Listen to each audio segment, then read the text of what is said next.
hi everybody, and welcome to Reed's Reads, and it is time for collectibles, and I'm kicking off with actually my very first G.I. Joe collectibles with not only, but one of my favorite characters from the original 1987 movie, Bradley Big Lob Sanders. So let's actually get on and find out what is everybody about the Kareem Abdul-Jabbar wannabe here from G.I. Joe team in Chicago. Why?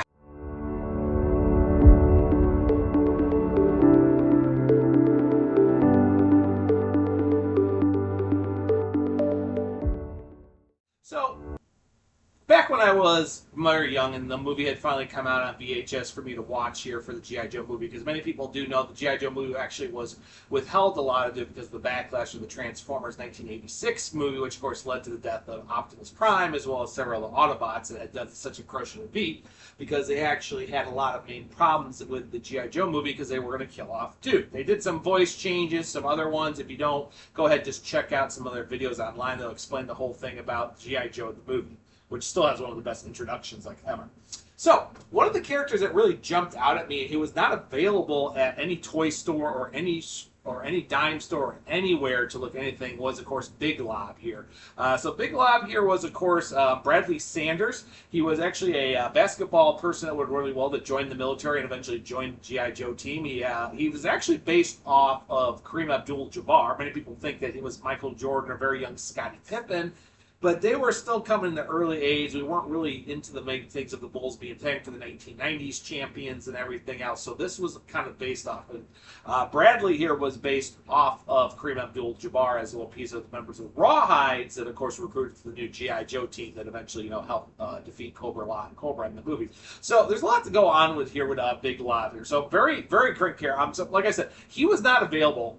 I mean, people wanted him, and nobody could find him. You could get Tunnel Rat, Chuckles, Jinx, Law and Order, and of course get the updated Beachhead and everything else. And of course Lieutenant Falcon, which I'll probably be doing in a future review here since they've now announced that he's coming out. But this was very hard one to get on here. So it's pretty cool when you look at this pieces on this, on for Big Lob here. So he is figure number 189. Like I said, these just came out just a couple months ago. I got this. He was on sale. I really wanted him because it's like in my top 10 collectibles I want for the classifieds. So right here, you get right over the main part here with Big Lob here. So we got a little area. He's palming the ball. By the way, if you looked at my thumbnail, I'm palming the ball. Yes, my hands are just big enough to do a palm and a little exercise. I did play basketball. So yes, I can palm a ball. I can't hold on to it forever, arthritis and stuff, because I'm in my late 40s now. But yes, that picture is real. I am palming the ball in the thumbnail, just so you know. But it's really cool right here. There is the little QR code. It's supposed to go to Hasbro. I've actually scanned this. It actually does not go to the working website anymore. That's been all changed. But there's really a lot about here. I mean, I love the art right here with him here with the grenades. That was always a big thing. He was a really cool character too. He always he was like his own commentator, so he would always be hitting the field talking about like, oh thing and Big Lob going thing. Oh, Sanders has got the interrupt. Can he take out the dreadnoughts? I mean, really, that's how he talked.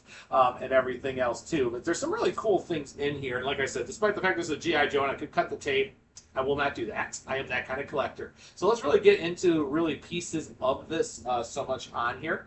So as you can see right here from it, so this is the main little part here with Big Lob. So we've got the main, he's got his 45 and his main shuttle assault rifle that he used in the movie here. Of course, he's got the hand and thing, of course, for palming that ball, and he's got some up thing. He also has another little hand, little areas here too.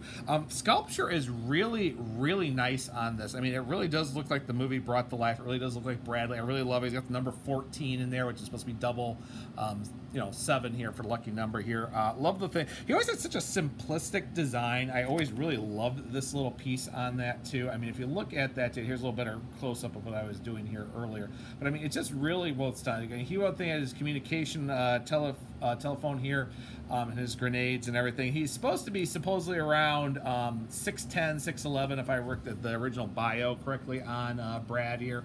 So, it's a real thing, but I just love it. This is just well done. I have actually looked at an open box version. It's very posable, very airy here. I mean, there's a little thing here where I actually want to get all the Rawhides together. So you got Tunnel Rat, Chuckles, Jinx, Law and Order, Beachhead, and kind of do the whole little thing here too. But like I said, he's in my top 10 G.I. Joes here. But it is just absolutely amazing. This is a fantastic figure of the classifieds. I really, really like this.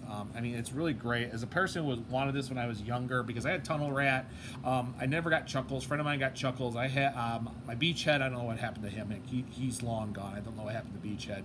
And of course, I had Falcon, which was a really popular iteration on that too. Falcon is somewhere buried at my parents' house. I have no idea where it is as well too. But this really feels great. Fine, as somebody who's been really looking forward to this figure for, hard to believe now, 39 years. I mean, there was a release in 2009, 2010 of the more classic G.I. Joe 6-inch figures, but this one is really just absolutely amazing. I really like this.